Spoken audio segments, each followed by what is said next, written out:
¿Qué tal si pudieras tener los poderes de la naturaleza? Si tuvieras el conocimiento acerca de las plantas, si tuvieras las diferentes habilidades y características de los elementos y también los talentos y diferentes destrezas de distintos tipos de animales. Seguramente con todo ello usarías esas fuerzas para defender a las personas que amas y también para promover en el mundo aquellas causas que te parecen más justas. Justamente, la película que vamos a analizar hoy tiene mucho que ver con eso.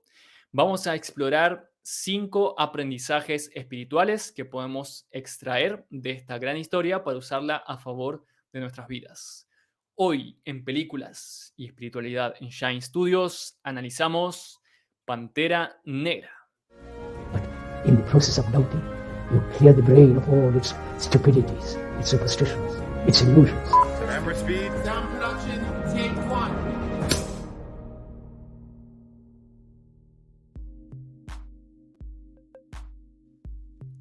Bienvenidos, mi nombre es Khalil Ascari y estoy aquí junto a Hernán Peña para aprovechar, como en cada episodio, estas claves y particularmente hoy vamos a ver cuestiones que tienen que ver con mitología, con factores simbólicos. Vamos a ver también algunos tipos de rituales y técnicas que se usan en el misticismo también.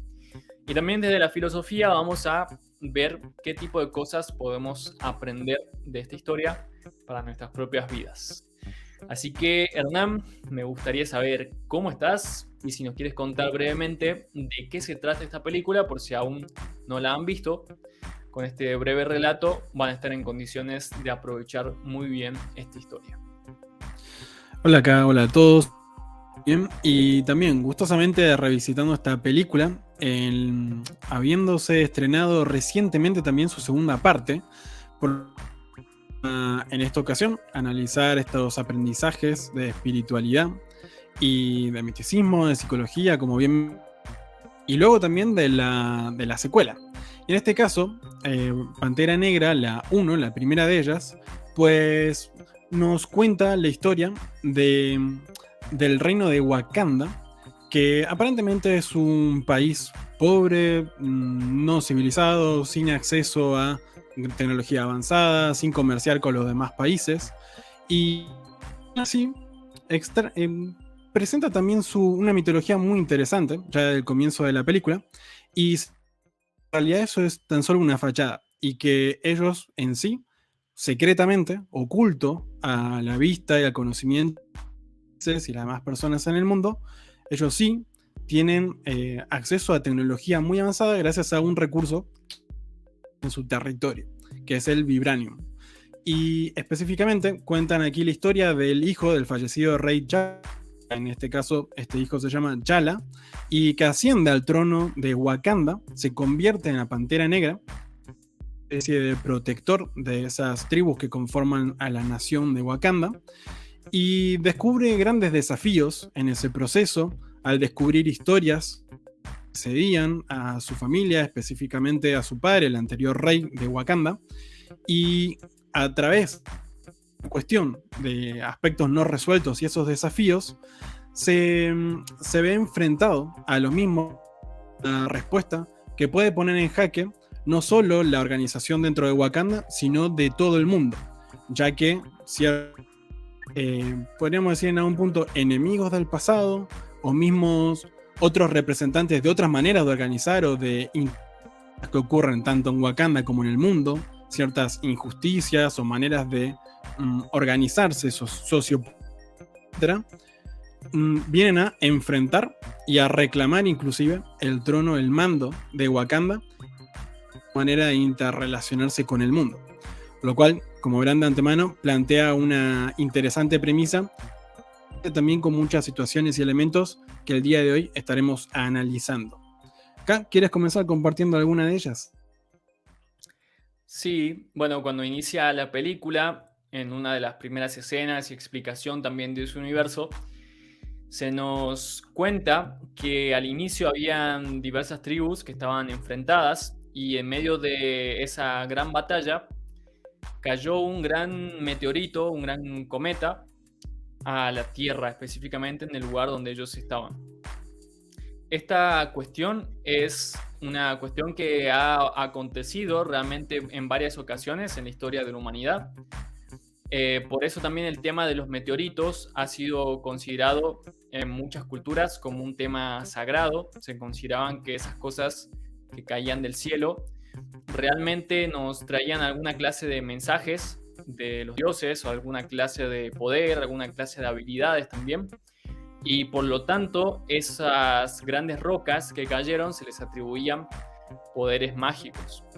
De hecho, se dice que en la Meca, a donde tantas personas van a peregrinar cada año, en esa figura central, en ese objeto central, en torno al cual van girando las personas, realizando sus oraciones, realmente hay unos restos de un meteorito que cayó hace muchos años y que se considera justamente como una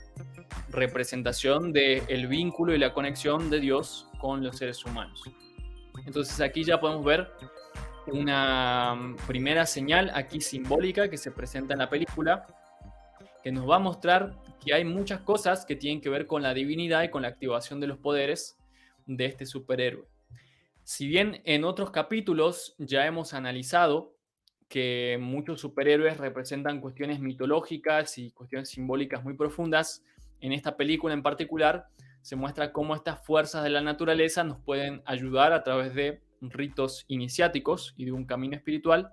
a acceder a muchos de esos poderes. Entonces, el siguiente tema que aparece aquí también, ya desde el inicio de la película, es como uno de los grandes espíritus animales, que aparece prácticamente como una divinidad animal para ese pueblo, se le presenta a uno de los guerreros en medio de la batalla y le confiere determinados poderes o determinadas habilidades para que cumpla su propósito.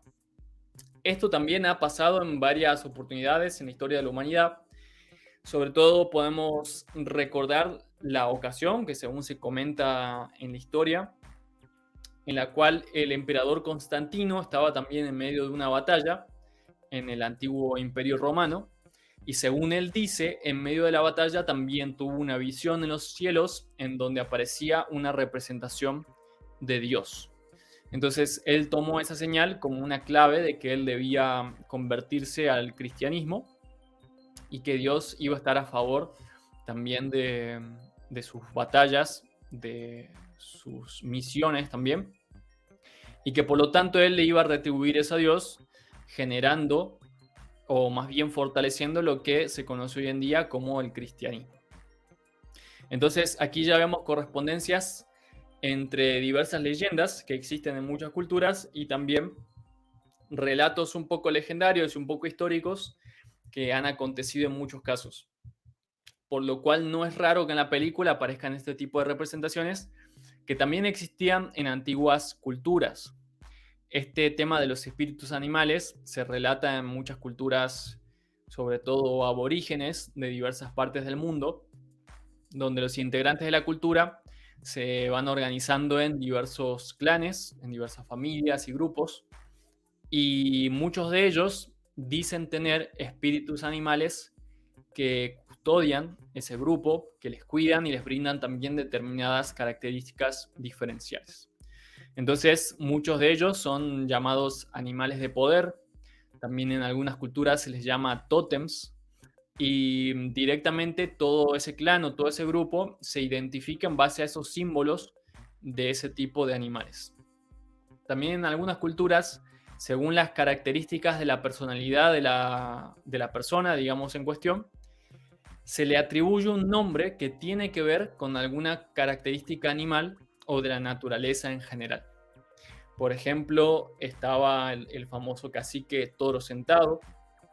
está el búfalo blanco y así. También hay personajes ficticios que pertenecen a muchas de esas tribus y que se mencionan, por ejemplo, como águila blanca, digamos, oso que corre o cuestiones así, que además de reconocer esas virtudes y esas potencialidades en las personas en sí, también lo que sirven es para guiar a esa persona a lo largo de su crecimiento para que desarrolle mejor esas características y para que con esas características le realice un aporte a los otros miembros de la tribu y la sociedad en general. Esto también nos da aquí una clave esotérica bastante interesante que hemos analizado un poco mejor en otros episodios, y es la importancia de los nombres, porque aquí en nuestra sociedad actual también con los nombres que elegimos voluntariamente y con los nombres que les ponemos a nuestros familiares e hijos, básicamente lo que estamos haciendo es transfiriéndoles o asociándoles unas determinadas características y una determinada información que a nivel psicológico influyen también en su desarrollo. Por ejemplo, poniéndole un nombre, digamos, asociado a algo negativo, como por ejemplo Dolores, o poniéndoles nombres asociados a lo positivo, como Felicitas, por ejemplo. Conozco también una persona que se llama Bella, y así como ese, varios otros nombres que rápidamente nos permiten relacionar a nivel del psiquismo cuestiones virtuosas y que nos generan alegría y nos generan fuerza también. Entonces, en las culturas que estaban más asociadas y en contacto con los animales, las plantas y demás, era muy común utilizar esos nombres para valorizar ese tipo de cosas y también hacer distintos tipos de rituales para lograr conectarnos a ese tipo de espíritus de la naturaleza y aprovechar sus virtudes. Entonces, ese es el origen mítico de estos personajes de Pantera Negra en la película, que básicamente se convierten en guerreros que representan este tipo de tótems y que generación tras generación van pasando esos rituales también y ese linaje, digamos, de aprovechamiento de esas características animales. Y puntualmente hay varias culturas que en sus desarrollos iniciáticos y espirituales utilizan las figuras de la pantera, del tigre, del jaguar y otros felinos justamente para adquirir ese tipo de habilidades y de características que tienen que ver con la agilidad, tienen que ver con la astucia también, con la inteligencia, con la capacidad de seducción y con la capacidad de moverse hábilmente en distintos tipos de terrenos también. En otros podcasts hemos comentado también, como por ejemplo en las artes marciales, cómo distintos tipos de espíritus animales o de símbolos animales a través de estos caminos iniciáticos también permiten al guerrero o el héroe, en este caso, ir desarrollando distintos atributos o características que les sirven a lo largo del camino. Pero en este caso, en la sociedad de Wakanda, no es casualidad que el rey tenga esas habilidades felinas, ya que justamente todas esas habilidades que acabo de mencionar hace un rato son las que les han permitido a los wakandianos el hecho de convertirse en una sociedad próspera, con muchas riquezas, con una cierta capacidad y habilidades para el liderazgo, para la organización social y para preservar también su cultura, digamos, con un cierto tipo de orden y de paz también en general, a diferencia de otras sociedades que no se basan en este tipo de principios. Así que por ahora podemos tener en cuenta este primer aprendizaje, y es que existen determinados tipos de espíritus animales, o por lo menos sus representaciones simbólicas, que al aprender a laborar con ellos a nivel psíquico y aprovechar esas fuerzas simbólicas, nos sirven para desarrollar también habilidades propias en nuestras propias vidas,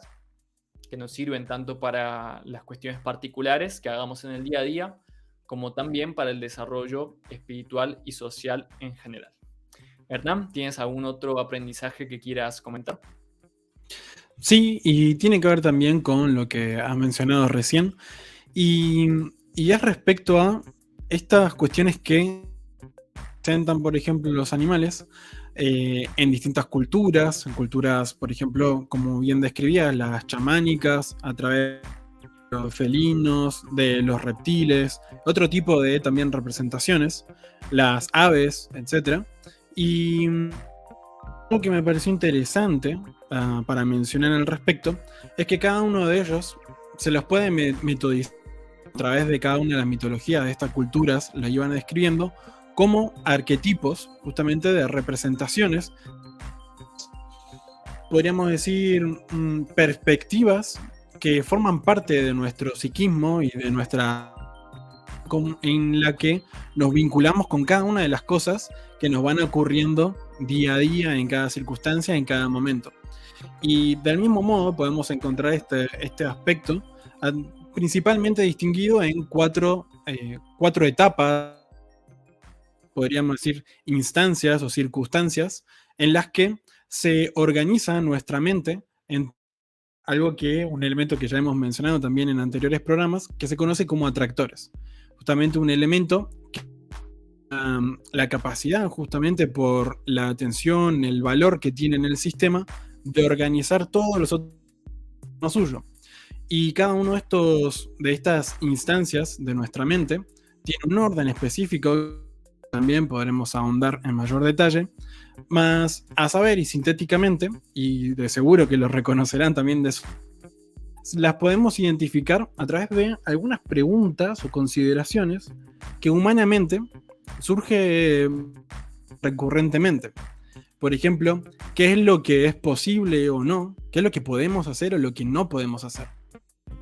¿Qué debemos o no debemos hacer? Porque una cosa es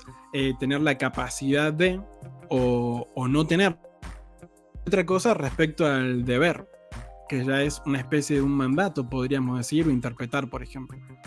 Otro de esas dialécticas en un punto de como el puedo o no puedo, el debo o no debo, es el tengo o no tener las cosas, los recursos, los elementos para justamente lograr una determinada cuestión o lidiar con una cierta circunstancia. Y otro cuarto arquetipo o cuestión simbolizada a través de cada una de estas enseñanzas tiene que ver con el saber, el disponer esos recursos más ya abstractos, podríamos decir, políticos, justamente lo que constituye o lo que conocemos que constituye el saber. Y específicamente hay algo de estos aprendizajes que tenemos que tener en cuenta. Cada uno de estos elementos dialécticas, como podríamos llamarle, no son buenas o malas per se.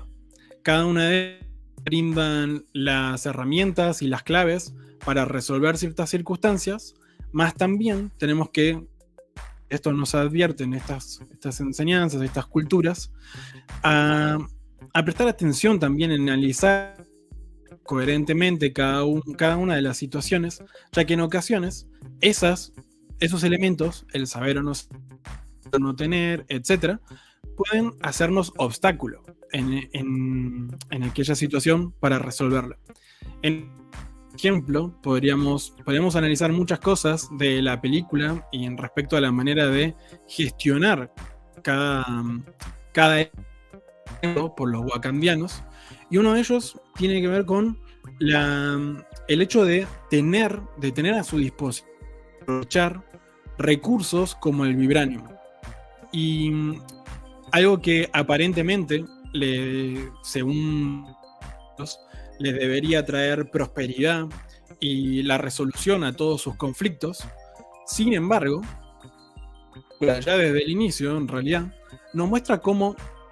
no es que ha resuelto cada una de las circunstancias, sino que inclusive les ha hecho obstáculos, como decía antes. Por ejemplo, podríamos decir, sesgando el análisis ante qué es lo ético o no, qué es lo que corresponde hacer ante una determinada cuestión, lo justo o no, y en función de proteger aquello que tienen, por esos otros elementos, inclusive traicionándose a sí mismos en muchas ocasiones, llegando al punto en que, como mencionábamos al inicio, ellos mismos como cultura, como su propia realidad, sus avances, sus experiencias, tuvieron ocultas. En muchos casos, inclusive, muchos de esos secretos ocultos para ellos mismos. Entonces, las enseñanzas que quería compartir con ustedes respecto de lo que hemos analizado aquí en la película, atender estos elementos, las capacidades que tenemos, los ciertos mandatos o no que puedan en nuestra cotidianidad, el hecho de tener a disposición ciertos recursos más abstractos como el conocimiento, prestar atención a aquello, ya que en ciertas circunstancias pueden estar llave para resolver lo que precisemos resolver en un caso, más también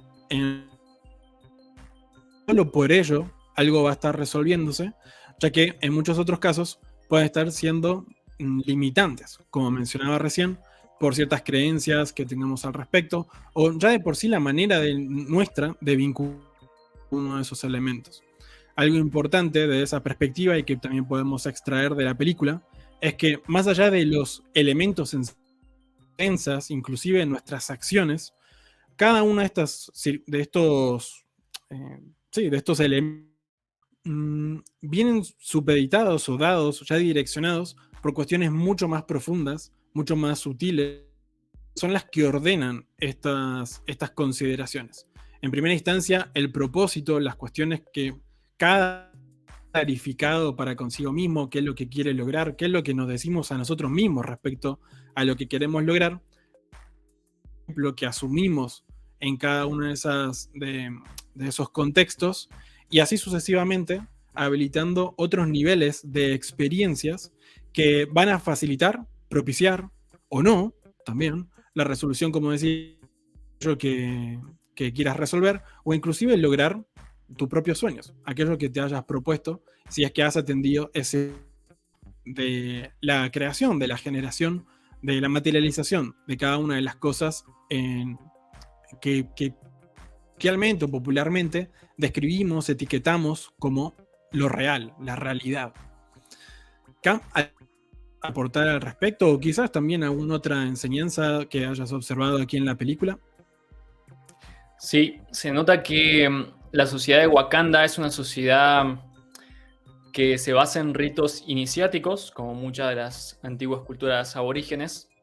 que básicamente consiste en notar que la mente humana va pasando por distintos tipos de fases o de etapas, pero que hay que acompañar esas etapas a través de determinados procesos de aprendizaje, por ejemplo. Entonces, al igual que muchas culturas antiguas africanas, se iban tomando a los niños, por ejemplo, y cuando llegaban a determinadas edades, se los sometían a ciertos ritos y ciertas pruebas para hacer que ellos desarrollen esas virtudes o que pongan a prueba si realmente están listos para pasar a la siguiente etapa. Por ejemplo, ser considerados hombres, tener la madurez necesaria para casarse, para tener hijos y demás cuestiones. Entonces aquí a lo largo de la película se notan varios de estos ritos iniciáticos, particularmente uno de los más notables es la batalla que tienen que tener el aspirante o los aspirantes a reyes de la comunidad, donde batallan y básicamente el que logra ganar esa pelea termina convirtiéndose en el rey de todos ellos. Entonces hay por lo menos 2 escenas donde eso pasa, donde se realizan esos desafíos y efectivamente se completan los ritos. También a lo largo de ese ritual, cada una de las personas que participa, vamos a ver que utilizan ciertos tipos de elementos simbólicos que para ellos representan habilidades o cosas importantes, como por ejemplo pintarse sus cuerpos de diversas maneras, con ciertos tipos de símbolos, y también vestirse con sus vestimentas rituales, que no necesariamente son las que usan todos los días. Esto en la vida cotidiana de las personas puede equivaler a momentos donde, por ejemplo, las personas van a fiestas y también hacen toda una serie de ritos, de rituales, de preparaciones. Claramente una persona no va igual vestida a su trabajo que cuando va a ir a un casamiento, por ejemplo. Ni va igual vestido para un partido deportivo que para una cita. Entonces, vemos ahí ciertos remanentes que todavía tenemos a nivel psicológico en lo social, que tienen que ver con esas antiguas costumbres, pero en la actualidad se realizan de manera bastante inconsciente. Si las lográbamos hacer de forma más consciente, entonces aprovecharíamos también cada una de esas cosas para darles un sentido, para darles un significado y para ayudarnos también a nivel psicológico de una forma más intencionada y más direccionada para lo que sea que queramos lograr. Otro tipo de rituales que aparecen por aquí en la película tienen que ver también con las plantas sagradas o plantas de poder también, que se han utilizado en muchas culturas a lo largo de la historia. Cada uno de los grandes pueblos y civilizaciones ha tenido sus propios tipos de plantas. Normalmente eran hierbas que se conseguían en la región, en los lugares donde cada uno habitaba, y se les atribuían a esas plantas determinados tipos de poderes y habilidades también que proveían a las personas. Hay algunas que pueden parecer un poco extravagantes, ¿tá? Porque no crecen habitualmente cerca de las ciudades o en los lugares donde estamos habituados. Y hay otras bastante más comunes y que quizá ustedes no sabían que antes tenían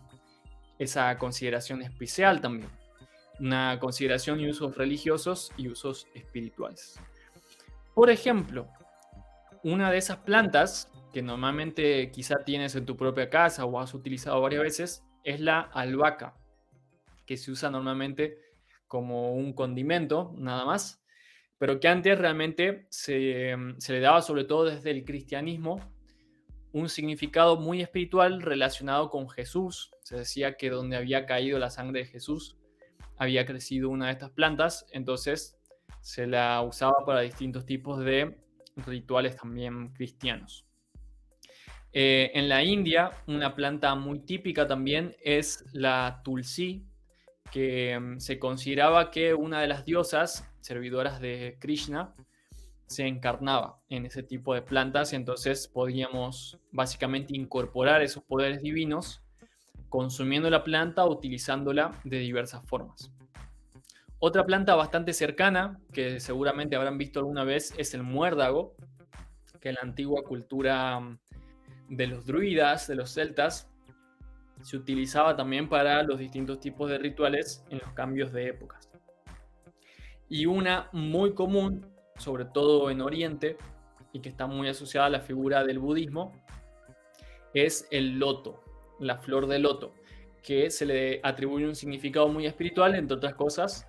porque básicamente crece en muchos pantanos, crece del barro, de toda esa sustancia oscura y que muchas veces tiene cosas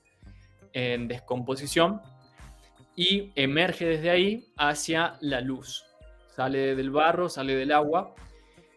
toca la luz del sol y se abre básicamente esta flor que es tan hermosa y tan blanca también, simbolizando cómo, igualmente, como dice el taoísmo, de los diversos polos se engendran los polos opuestos. De lo oscuro pueden hacer lo brillante, de lo negro pueden hacer también lo blanco. Entonces es un recordatorio para nuestras propias fuerzas espirituales. También hoy en día se utilizan para muchos rituales, sobre todo plantas sagradas, enteógenas, surgidas en Sudamérica. No sé, Hernán, si acaso piensas en algún momento, si has tenido contacto con alguna o si has escuchado de estas plantas que normalmente vienen de la selva y que son muy conocidas de aquí de Sudamérica. A ver si se te ocurre alguna. Sí, por ejemplo,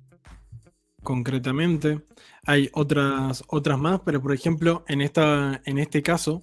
hay identificadas quizás como psicotrópicos y demás, pero que justamente trae también la capacidad de expandir ciertas percepciones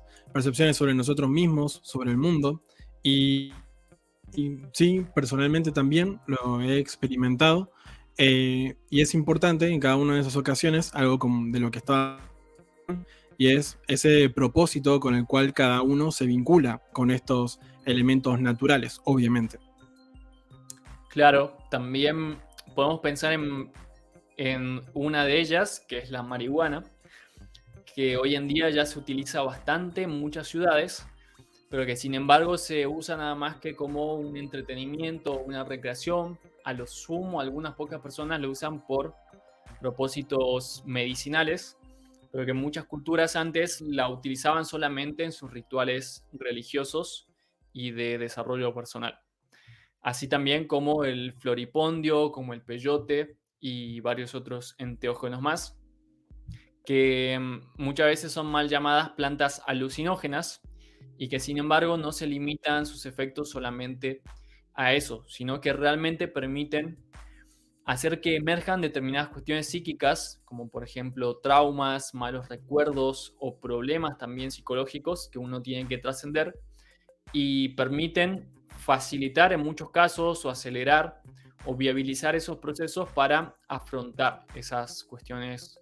oscuras o sombrías de la propia personalidad y procurar resolverlas. Pero siempre tienen que ser utilizadas con mucha responsabilidad y con un criterio también iniciático, espiritual y o cosmosociológico que nos permita efectivamente orientar esa situación y sus consecuencias hacia resultados virtuosos. En este caso, en la película, justamente en esa cultura tienen una flor que justamente esa divinidad de la pantera les orientó. Fíjense cómo a través de esa señal espiritual, de la aparición de esa visión del dios animal, se orienta al guerrero a consumir este tipo de planta sagrada de esa cultura, que le permite justamente hacer todo este proceso espiritual, hacer todo ese proceso iniciático, darse cuenta de las propias debilidades, de las propias falencias, la hierba corazón específicamente, y a través de atravesar justamente esas falencias se logra acceder también a grandes virtudes y desarrollan entonces los Pantera Negra ciertos poderes y habilidades especiales que las demás personas no tenían. Esto muchas veces es lo que se hace en también rituales chamánicos de diversas culturas, donde el chamán efectivamente, a través de esta consumición de enteógenos, logra conectarse y experimentar también como si fuera en primera persona lo que es ser uno de esos animales y tener alguno de esos poderes. Entonces aquí T'Challa efectivamente va pasando por toda esa preparación, desde el cultivo de la hierba del corazón, la preparación de él físicamente, la preparación de todo el espacio ritual, y el que viene a ser el chamán o el sacerdote de la cultura va haciendo toda esta ceremonia, va guiándolo por todos esos pasos pertinentes para que él efectivamente logre atravesar todo lo que tiene que atravesar y acceder a niveles de información que normalmente se consideran imposibles desde la mentalidad habitual. Y también aquí hay algo bastante simbólico, y es que lo entierran en ambas ocasiones durante la película donde tiene que hacer este proceso, lo entierran, y este también es un ritual que se practica en muchas culturas. En Occidente también se practica desde el gnosticismo para simbolizar justamente la muerte de la antigua personalidad, de esa antigua identidad que uno estaba encarnando, y después un renacimiento o un resurgimiento hacia una nueva vida. Cuando la persona sale de ahí, de esas profundidades, emerge como si fuera una semilla nueva que está brotando hacia el mundo para dar nuevos frutos también. Entonces aquí ya tenemos otro aprendizaje espiritual, es las grandes virtudes y el gran poder que tienen ciertas plantas sagradas y enteógenas para facilitarnos determinados procesos iniciáticos, siempre y cuando lo hagamos con propósitos virtuosos, bien definidos y con criterios claros, que tengan un sentido también cosmosociológico basado en principios naturales, en leyes universales y efectivamente en objetivos bien claros, que no estén dominados específicamente por el inconsciente. A partir de ahí, entonces, también en todo ese proceso ritual, encontramos otro tipo de aprendizajes a través de la visión que él tiene, y es que se conecta con sus ancestros, se conecta a las diferentes personas de su familia, los espíritus, que ya han recorrido su mismo camino y que tienen la capacidad de aconsejarlo, de ayudarle a ver cosas que él quizá no está notando y también de darles una cierta bendición. Y ahí en esta escena tan representativa aparecen varios de ellos simbolizados ahí como si fueran panteras que están en distintos niveles de un árbol, que claramente nos puede recordar el árbol familiar de cada uno de nosotros.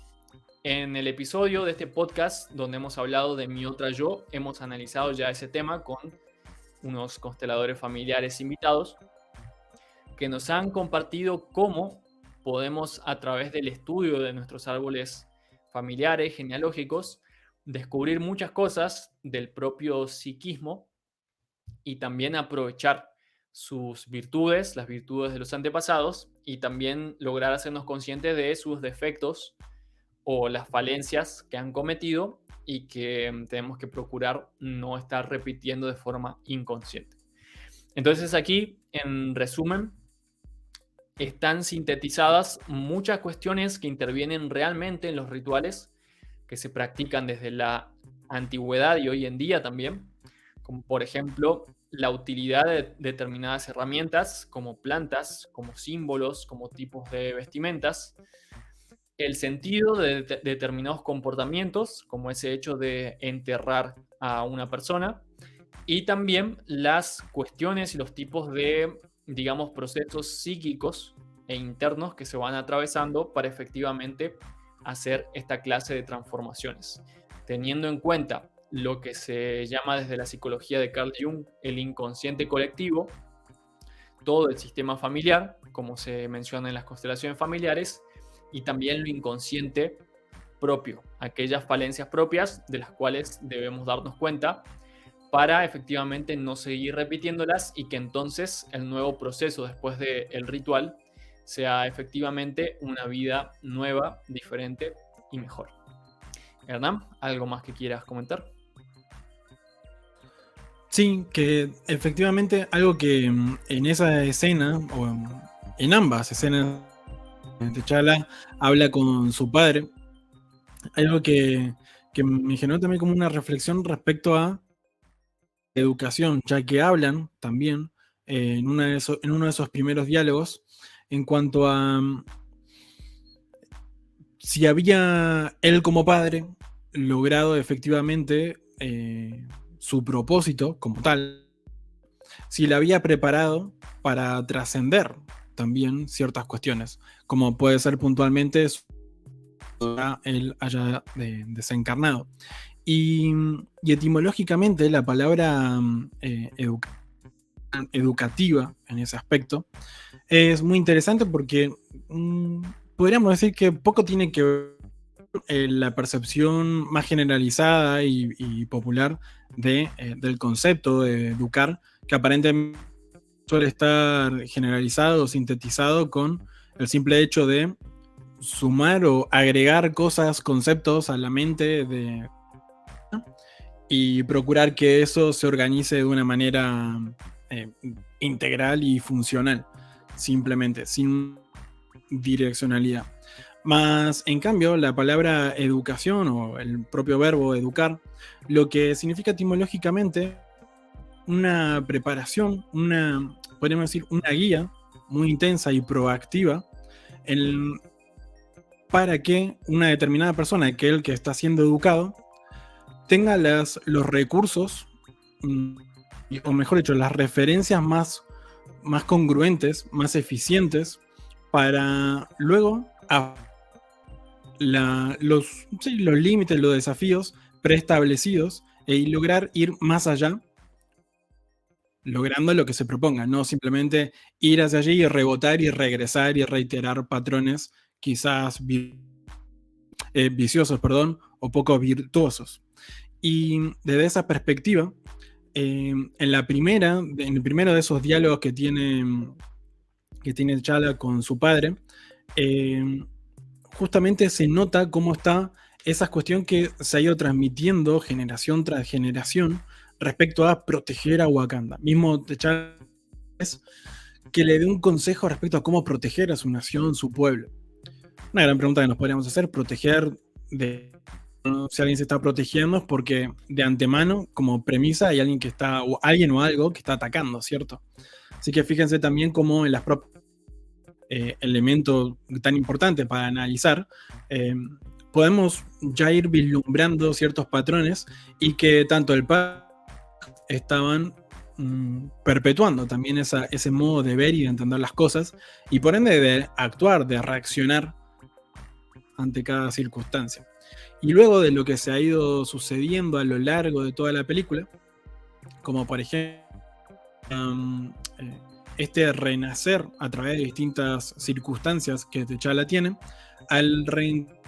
padre una vez más, al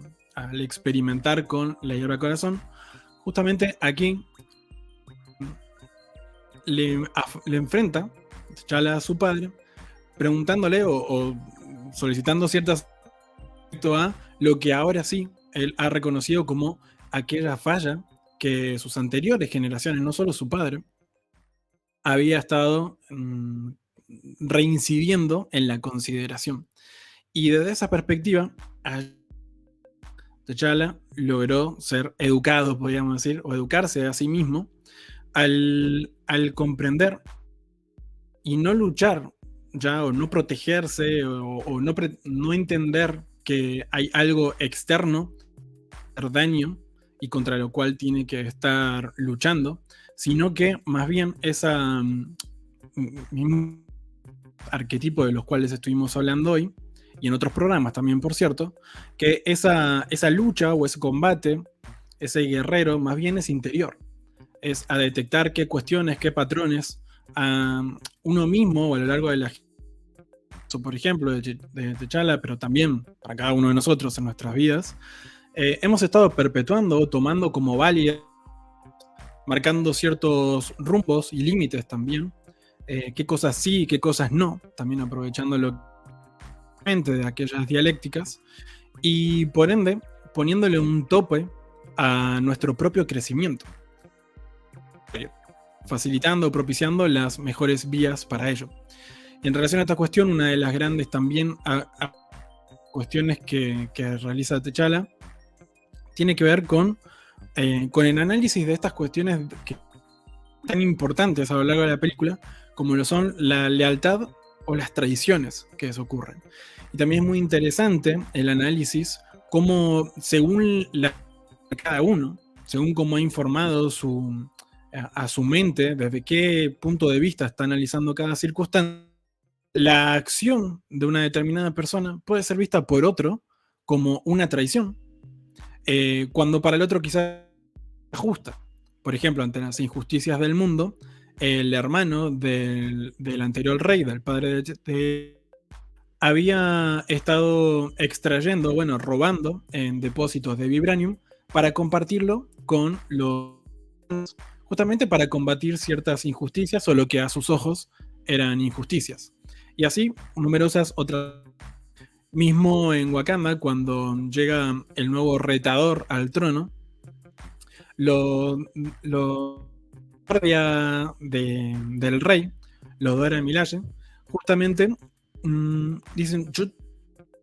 con mi mandato y tengo que ser leal al trono, esté quien esté. Aún desde su perspectiva, aún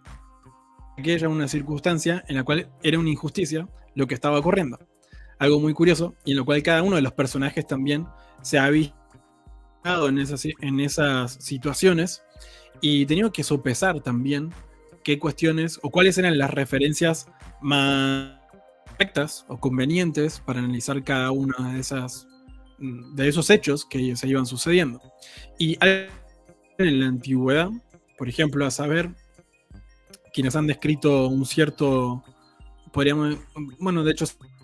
actitudes cardinales, tanto en la antigua Roma como en la antigua Grecia, nos dan algunas pautas, algunas también muy interesantes y que a lo largo de la película se han visto. En este caso también es una tríada, y en primera instancia, en latín, el fides, que en el griego es conocido como pistis, confiabilidad de uno mismo, no solo para con los demás, sino para con uno mismo, para con y lo que hacemos, si hay una correspondencia, cómo estamos informando a nuestra mente, si de la manera más coherente y obramos consecuentemente con ello, somos confiables para el propio universo, según lo que estamos informando y con lo que estamos valorizando a través de nuestras palabras, nuestras emociones y nuestras acciones, o si no, y por ende, ya que nosotros mismos ¿por qué habría de el universo, Dios, o como cada uno también quiere interpretarlo y atribuir? Pues, ¿por qué habría de sí valorizar aquello cuando tú mismo le has dicho, esto no es tan importante? El segundo elemento es el de la pietas, conocido en latín, o eusebeia en el griego, tiene que ver con la disciplina, justamente. Y una disciplina no en cuanto a una rigidez o una cuestión de una fe ciega, podríamos llamar también, el de hacer las cosas sino más bien el de atender cuál es el camino natural, cómo está ordenado, organizado una determinada situación, y en propuesto, si es que tienes esa fides, esa pistis, esa confiabilidad, pues entonces obrar correspondientemente. Esa disciplina, esa entereza, esa ética también, para aplicar lo que has justamente y has dicho que ibas a valorizar y a llevar a la práctica correspondientemente entre los aspectos sutiles de tu propia realidad y a estar materializando día a día y caso a caso. Y el tercer elemento es la virtus, o la virtus en latín, en griego, y que justamente remite a esta cuestión de la aplicación, considerando la ética en cada una de esas aplicaciones, más también hay una clave extra mencionando anteriormente respecto a la educación, y que es este viaje que realiza también T'Challa y varios otros personajes, aunque la película claramente también está centralizada en este protagonista, en este personaje. Y esta clave, esas aplicaciones tienen que estar orientadas a ir más allá de esos límites previos, porque si no también derivar en una mera ilusión de crecimiento, de, sí, yo me he propuesto tal cosa y he actuado y correspondientemente para con ello, mas en realidad simplemente estás dando vueltas en círculo, simplemente haciéndole creer a la mente de que está avanzando, de que está creciendo, de que está logrando nuevas cosas. En realidad siguen siendo caras de una misma moneda, y no va más allá, no aprende de cada una de esas circunstancias, no trasciende sus propias, o como habíamos mencionado también aquí en la película, de ese propio árbol familiar, ese aspecto. Y en cambio, justamente un virtuoso, un arete, ¿verdad? Aprovecha cada una de estas cuestiones, este camino orgánico de esa estructura, esa manera de funcionar el universo, lo aprovecha con un propósito, y un propósito lo propulsa y lo posiciona a embarcarse hacia nuevas aventuras, nuevas tierras, a ir más allá, que anteriormente le eran a su propia mente lo posible. Lo que a su mente le decía, no es posible que logres, o más bien deberías hacer esto y no deberías ir más allá de, por ejemplo, de este límite por lo que fuese, por una mera creencia, por una mera tradición también, y así sucesivamente con los que hemos mencionado el día de hoy. Alguien virtuoso, justamente, tiene claro cuáles son esos límites, juego cada una de estas cuestiones para trascenderlas y avanzar hacia justamente lo que podríamos llamar, o en clave, en numerosas historias y relatos, se lo conoce como el nuevo mundo, o justamente un mundo nuevo por el cual explorar y conquistar en el mejor de los sentidos también. Cam, ¿quieres mencionar algo también al respecto o alguna otra cuestión? Siguiendo con lo que decías y con lo que habíamos mencionado antes, fíjense que hay una representación en las antiguas culturas de América, específicamente, si bien recuerdo, es una deidad maya que se llama Xochipilli,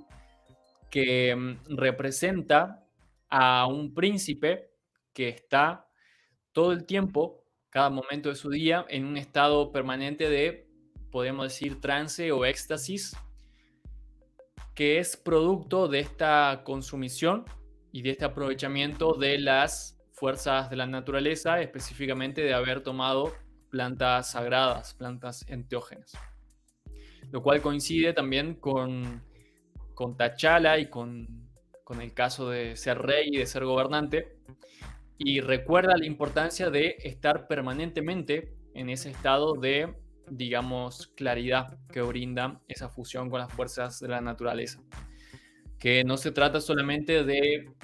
hacer rituales esporádicamente y de pronto sentirnos en conexión con la totalidad de las cosas, sino que es algo y es una coherencia que hay que mantener cada día. Esas habilidades hay que mantenerlas ejercitadas, activas y aplicarlas en cada cuestión de la vida cotidiana. Y eso quizá lo que le puede recordar en el caso de T'Challa y a nosotros también en las propias vidas, es que T'Challa, por un lado, accedía a esos niveles espirituales, parecía tener cierto momento de sabiduría, pero después en la vida cotidiana seguía gobernando en base a antiguas costumbres, en base también a antiguos vicios.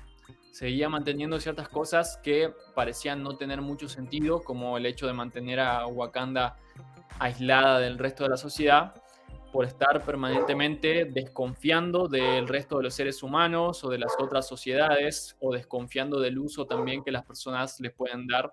a sus herramientas, a sus metales, a sus riquezas y demás tipos de cuestiones. Y como mencionabas antes, Hernán, entonces ese estado de desconfianza permanente hacía que vean básicamente facciones en todos lados donde él veía, y en cada decisión que él tenía que tomar, efectivamente, estaba todo el tiempo pensando que era una guerra, como si la vida fuera una guerra constante, y entonces que estaba todo el tiempo teniendo que defender a su pueblo, básicamente de cualquier persona que no sea parte de su pueblo. Y sin embargo, la gran amenaza o el gran cambio que llegó digamos, a poner en jaque todo ese estatus de la sociedad no venía de otro pueblo, sino justamente de un integrante de la propia Wakanda, por lo menos un antiguo integrante o un descendiente que efectivamente había sido parte de ese pueblo y había conocido otras cuestiones de la sociedad. Se había dado cuenta de que también en el resto del mundo habían problemas, que habían necesidades y que los wakandianos tenían muchas cosas, muchas posibles soluciones que compartir con el resto de las personas. Y sin embargo, por estar en ese estado de aislamiento, todo el tiempo con miedo, tratando de defender lo que ya habían ganado, se estaban perdiendo la oportunidad de generar un bien mayor también. Es decir, procurar que todos ganen cosas que querían ganar y producir un enriquecimiento también en otros sentidos. No solo la riqueza material que Wakanda podía tener, sino también la riqueza en el hecho de cooperar y de aprender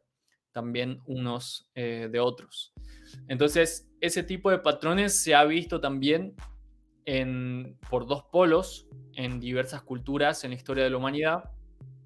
Por un lado, culturas que tenían muchas riquezas, como por ejemplo la cultura inca o varias culturas también y pueblos en África, que fueron directamente saqueados o invadidos de forma violenta por personas que venían de otras regiones. Y el polo opuesto, que han sido determinados pueblos que para no ser saqueados y para que no se perviertan sus valores, sus estilos de vida, se fueron aislando cada vez más. Y en ninguno de los dos casos se producen consecuencias benéficas para esos pueblos. El hecho de permitir que otros les invadan y les despojen de sus riquezas es algo que va en detrimento de su sociedad, pero también el hecho de aislarse, de separarse del resto del mundo, también es algo que achica su realidad. Hace que puedan expresarse cada vez en una región más pequeña, con menos recursos, achica el tipo de posibilidades de lo que pueden vivir y efectivamente también pone constantemente a sus moradores en ese estado de paranoia y de miedo, pensando que en cualquier momento, cuando descubran a dónde están, pueden provocar la ruina entonces de sus sociedades. Entonces aquí hay una especie de dilema y cuestión psicológica bastante profunda que se muestra en la historia de T'Challa y de Wakanda, y que justamente son todas esas memorias colectivas y cuestiones que en nuestras vidas cotidianas también pueden acontecer. En nuestras propias vidas también hay determinadas cosas que uno a veces tiende a esconder para que los demás no lo sepan, quizá para que no te critiquen, para que no te envidien, para que no intenten quitártelo.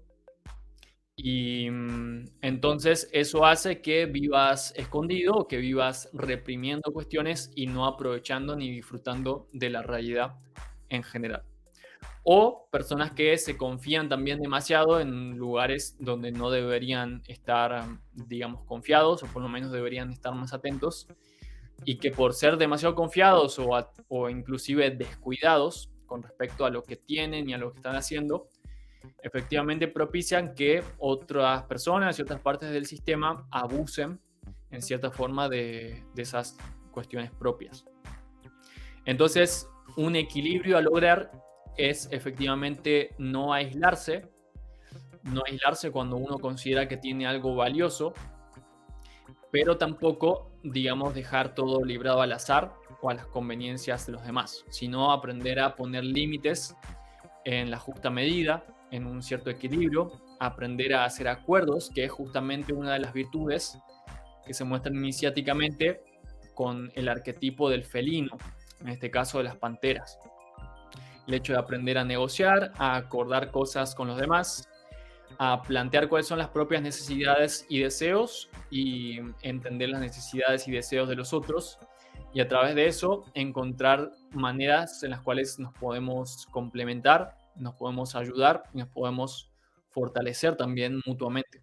para no ser dos partes aisladas, sino dos partes o más que cooperen generando sinergia, generando nuevos niveles de enriquecimiento para todos. Y en este caso es una de las cuestiones que hacia el final de la película T'Challa notó, se dio cuenta, empezó a implementar y a darse cuenta de que Wakanda tenía que abrirse, entre comillas, también al resto del mundo, aprender a cooperar con otras sociedades, con otras personas, compartir esas virtudes y ver de qué manera se pueden hacer acuerdos para que realmente todos se beneficien. Por lo cual finalmente se muestra cómo ese enemigo que ellos estaban rechazando, que aparecía prácticamente como un traidor o como un invasor, en realidad estaba justamente trayendo algo que ellos no estaban queriendo notar, no estaban queriendo aceptar ni darse cuenta, que era la importancia de integrar también cosas que estaban más allá del propio sistema. Y esto en la vida cotidiana puede ser aprender a integrar, a aceptar un integrante nuevo que viene de más allá de la familia, como por ejemplo suele pasar muchas veces que los nuevos, digamos, las nuevas parejas de alguno de los miembros de la familia, ya sea un padrastro, una madrastra, o la nuera, por ejemplo, la novia de alguno de los hijos, un hijastro, etcétera, etcétera, muchas veces terminan provocando conflictos, rechazos, discusiones, desacuerdos, porque vienen a presentar cosas nuevas, costumbres nuevas, que antes no eran parte de la cotidianidad, pero que sin embargo también brindan la oportunidad de aprender cosas diferentes. Igual suele pasar en las empresas cuando llega algún nuevo empleado, algún nuevo gerente que no era parte de la historia de la empresa antiguamente, y así sucesivamente en cada uno de los grupos en los que estás lo puedes reflexionar también. ¿Cuáles son esas cosas nuevas que a veces generan rechazo por sus diferencias, pero que también si las aprendieras a integrar y a comprender te permitirían crecer en muchos sentidos y en muchas maneras? Así que principalmente de Pantera Negra, de la primera parte de la primera película, esos son los aprendizajes que yo quería mencionar, que quería plantear también y que tengamos muy en cuenta para efectivamente hacer ese recorrido iniciático y ese viaje espiritual, aprovechando esas herramientas diferentes que podemos implementar en nuestros caminos y también estando atentos a los diferentes peligros, los diferentes vicios que suelen surgir e inclusive aprovechar eso que se presenta a veces como el enemigo para que te beneficie en vez de que te perjudique. Y me gustaría saber, Anam, si tienes algún comentario más que hacer de esta primera película, y si no, también tengo algún aprendizaje para mencionar de Pantera Negra 2, que se está estrenando por estas horas. Qué interesante. Pues justamente tenía unas cuantas... me interesa en esta ocasión escuchar al respecto de lo que has mencionado recién. no sin antes hacer un recordatorio también a todo este preciso momento, y es que le den un me gusta aquí al video, que se suscriban también al canal, le den a la campanita, la activen también para que avise con cada una de las publicaciones, los posteos de los videos que realicemos, y que lo compartan también con cada uno de sus amigos, en sus redes sociales, para también continuar ahí inspirándonos mutuamente. Y a cada uno de ustedes les invito aquí en la caja de comentarios pues sus reflexiones, sus aportes respecto a esta película, a otras también quizás para hacer, para que consideremos, al igual que hemos hecho en anteriores programas, pues de otras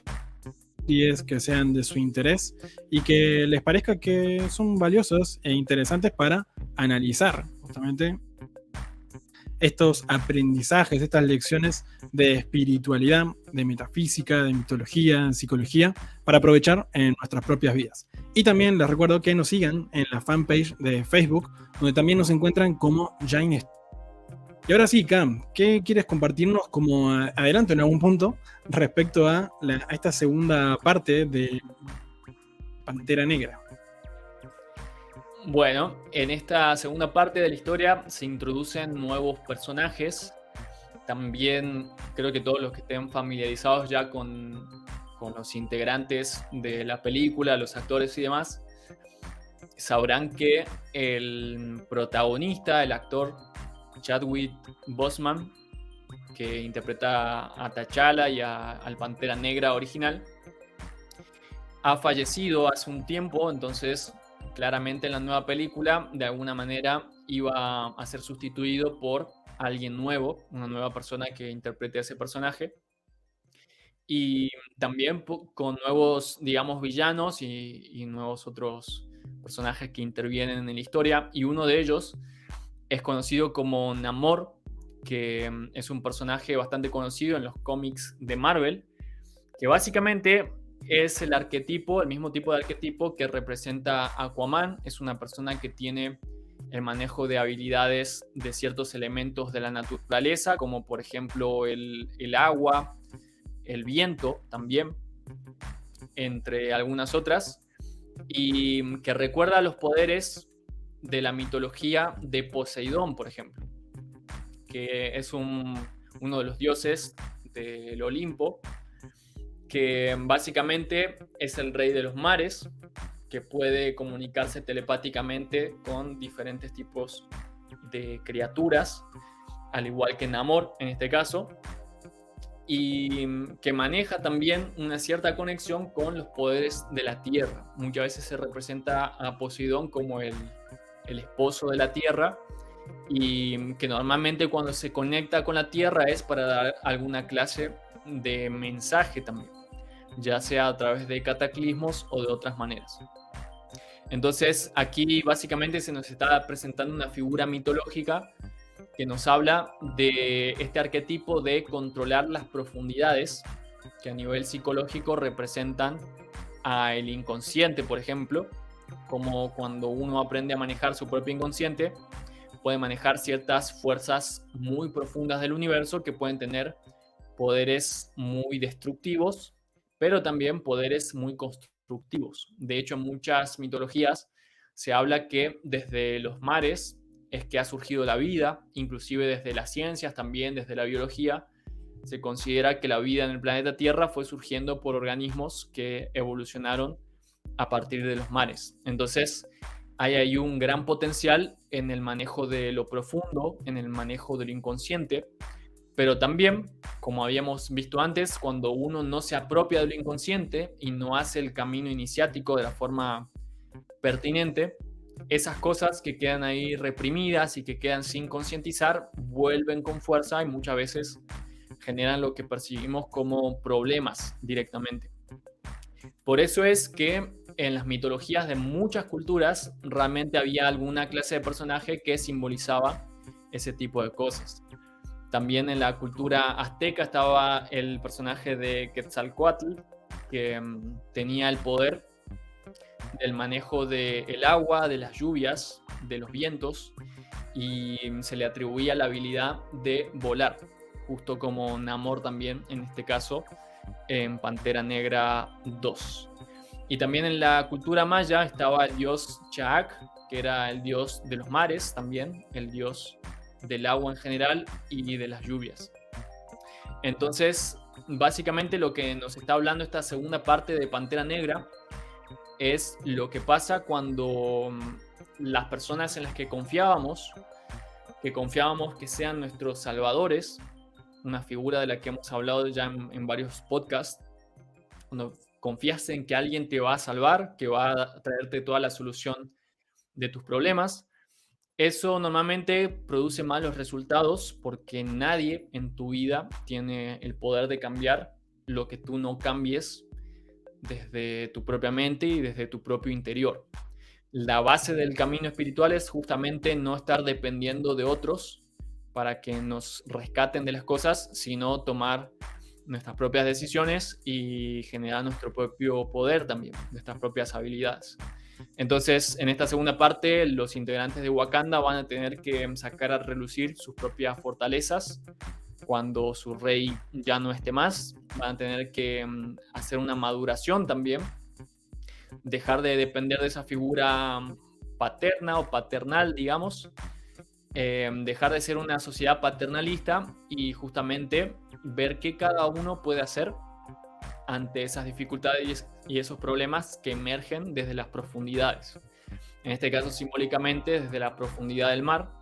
pero en la vida cotidiana de cada uno es desde la profundidad de lo inconsciente también. Muchas veces, inclusive, de esos ámbitos que ya creíamos conocidos, pueden emerger cosas que antes no considerábamos. Por ejemplo, de una pareja, de algún amigo, de algún compañero de trabajo y demás. A veces de parte de ellos surgen actitudes, surgen problemas, reacciones y cosas que antes no considerábamos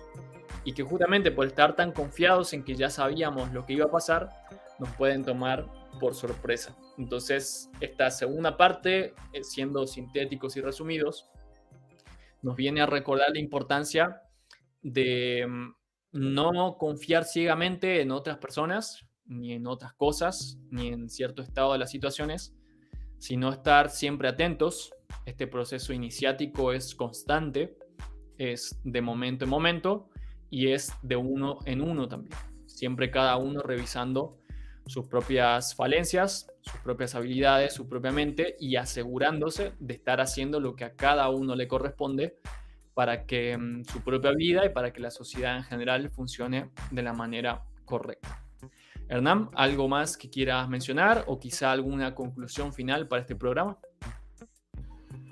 Comparto una reflexión para ir concluyendo también el programa de hoy y que tiene que ver justamente con esto que mencionabas y que a lo largo de la película y en la propia producción de la película y en lo que de ella, algo relevante que quiero valorizar tiene que ver con esta correspondencia nosotros mismos y el universo, ya que inclusive etimológicamente y por definición nosotros mismos somos el universo, no es que como algo aislado, pero que nos vinculamos de alguna manera curiosa o particular y podemos aprender sobre nosotros mismos también observando a la naturaleza y a la naturaleza observándonos a nosotros mismos. Culturas originarias, ancestrales, iniciáticas también, por haber recorrido este camino del cual estamos mencionando, han distintas consideraciones, funciones, características de nuestra mente, de nuestra cotidianidad, las han interpretado, representadas y simbolizadas y las enseñaron, las aprovecharon para enseñar, educar, en el sentido de que hemos hablado hoy, justamente elementos de la naturaleza. Así como Khalil mencionaba recién respecto a Namor y el agua, por ejemplo, estuvimos también poniendo de manifiesto y valorizando aquellos arquetipos como los felinos u otros también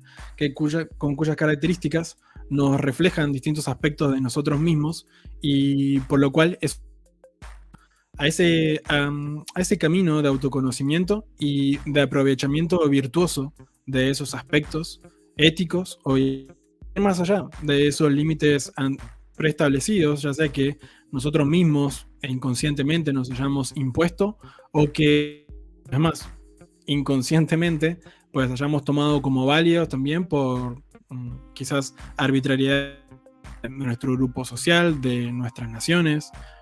sí, sociedad en general, y que justamente en una circunstancia estar facilitando ciertas cosas, más también esos límites pueden estar haciendo obstáculo y momento para avanzar y lograr otras cuestiones. O mismo desde ya, ese camino de autoconocimiento, de aprovechar estas estructuras orgánicas, naturales, que el propio universo nos brinda momento a momento y en cada circunstancia, nos brinda la posibilidad, y que queda en cada uno aprovecharla o no, de transformar y de mejorar también. Inclusive ya están logrando ciertas cuestiones, pero si queremos continuar propiciando virtuosamente ese crecimiento, pues será preciso aprender y aprovechar estos elementos, y que gracias a estas películas también que aprovechamos en estos podcasts de analizar programa a programa. ¿Tú, Car, también tienes alguna reflexión que quieras compartir? Sí, que tengamos en cuenta que una cosa que nos refleja la película es el hecho de que todos en nuestras propias vidas tenemos que asumir el papel de líderes de nuestras propias historias, en este caso de reyes, de reinas, de presidentes, gobernantes y demás, de nuestros propios sistemas personales, nuestra propia mente, emociones, acciones, etc. Y para ser buenos líderes tenemos que emprender caminos de aprendizaje, no presuponer que ya lo sabemos todo o que siempre estamos completamente listos, sino efectivamente siempre prestar atención a qué podemos aprender de nuestros ancestros, de las demás figuras de autoridad en nuestras sociedades,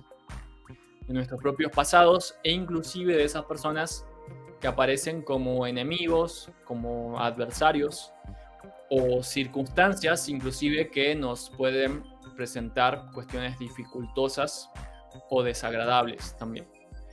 En gran parte en eso consiste el camino espiritual directamente, el desarrollo personal,